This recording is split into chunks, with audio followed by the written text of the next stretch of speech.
Dungeon Crawler Carl. There, if that didn't make you scroll by, then you ought to enjoy this one. Just over 2 weeks ago, I started reading Matt Dinneman's Dungeon Crawler Carl series. I am on book 3 currently, and that's after waiting about a week after I finished the first one so I could get the second one. It's a fast read is what I'm saying. Dungeon Crawler Carl is part of a relatively new subgenre called LitRPG. They're books that incorporate elements of role-playing games into the story. Things like character stats, skill levels, that sort of thing. Now, I'm not a video gamer, but I did used to play Dungeons & Dragons a lot. Go ahead, act surprised. So I had no problem understanding concepts like strength, dexterity, charisma stats, or leveling up skills, or finding magic items to give enhancements to those things. I was surprised, though, at just how easily Dinneman incorporates those elements into the plot. The whole thing fascinates me. Gary Gygax invented a gaming system so that people could simulate the experience of being a character in a book like Lord of the Rings. His Dungeons & Dragons inspired a whole genre of tabletop gaming. Those games inspired a whole genre of video gaming. And now those games have looped back around and inspired a new genre of literature. Which brings me to this week's question. What is a genre anyway? In storytelling, genres are different styles of storytelling that are defined by a collective series of tropes or story elements that all seem to go together. For instance, stories with aliens and spaceships are usually grouped together as science fiction. Stories with magic and dragons, well, those are fantasy. Characters with fancy outfits, double identities, superpowers, those are called superheroes, and so forth. If storytellers use enough tropes from a certain collection, well, then that story is said to belong to that genre. That said, there is no rule that says you're only allowed to use tropes from one collection. In fact, stories that combine genres are very common, and in fact, some of my favorites. Everybody's favorite one-season wonder TV series, Firefly, well, it's set on a spaceship, and one of the characters has some sort of enhanced genetic abilities, and all of those are things that place it in the category of science fiction. However, a lot of the plot elements and the general aesthetic of the show borrow a lot of tropes from Westerns. By the way, who else is stoked for the animated series?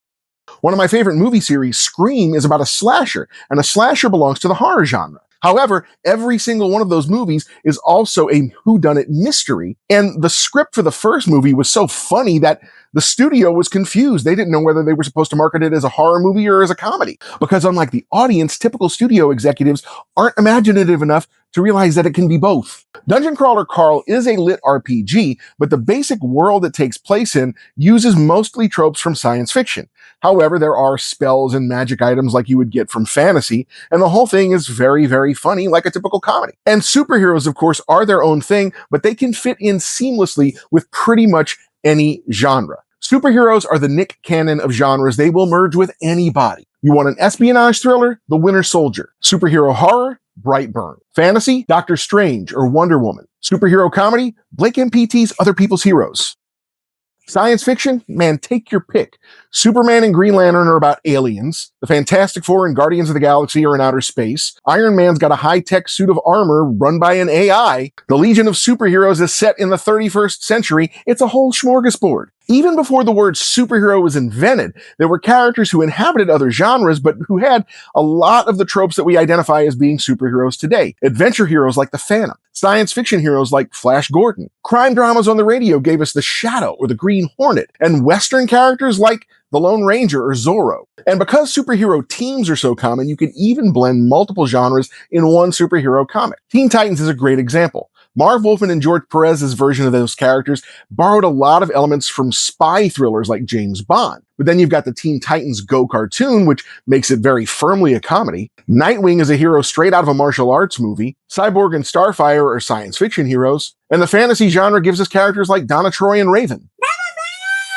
You'd think I'd learn by now.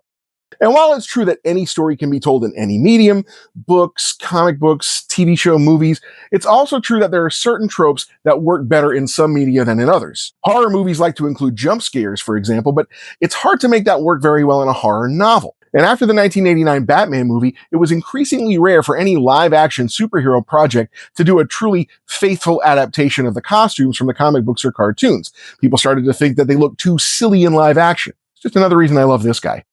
But that brings us back to Dungeon Crawler Carl. Seth MacFarlane's Fuzzy Door Productions and Peacock have announced that they're going to be adapting the books into a live-action television series. While I have no doubt that the sci-fi and comedy aspects are going to translate, I'm curious as to how they're going to handle the LitRPG elements. These aren't the kind of things we usually see on screen, and when we have seen them in the past, they're usually played for comedy. In Scott Pilgrim vs. the World, for example, they used a lot of video game elements, but they used them as part of the joke. And while Carl's story is very funny, the RPG elements are not where the humor comes from. So the way I see it, they've got a few options. One, they can leave that stuff out. I think it would hurt the story too much if they did, though. Two, they can leave them in, but they can try to play it up like a joke. Again, I think that would be to the detriment of the story. Or three, they can just present them as is and hope that the audience goes along with it. It might confuse them. On the other hand, it might open up a TV audience to a whole new genre and a whole new medium. It's going to be interesting to see which way it finally goes.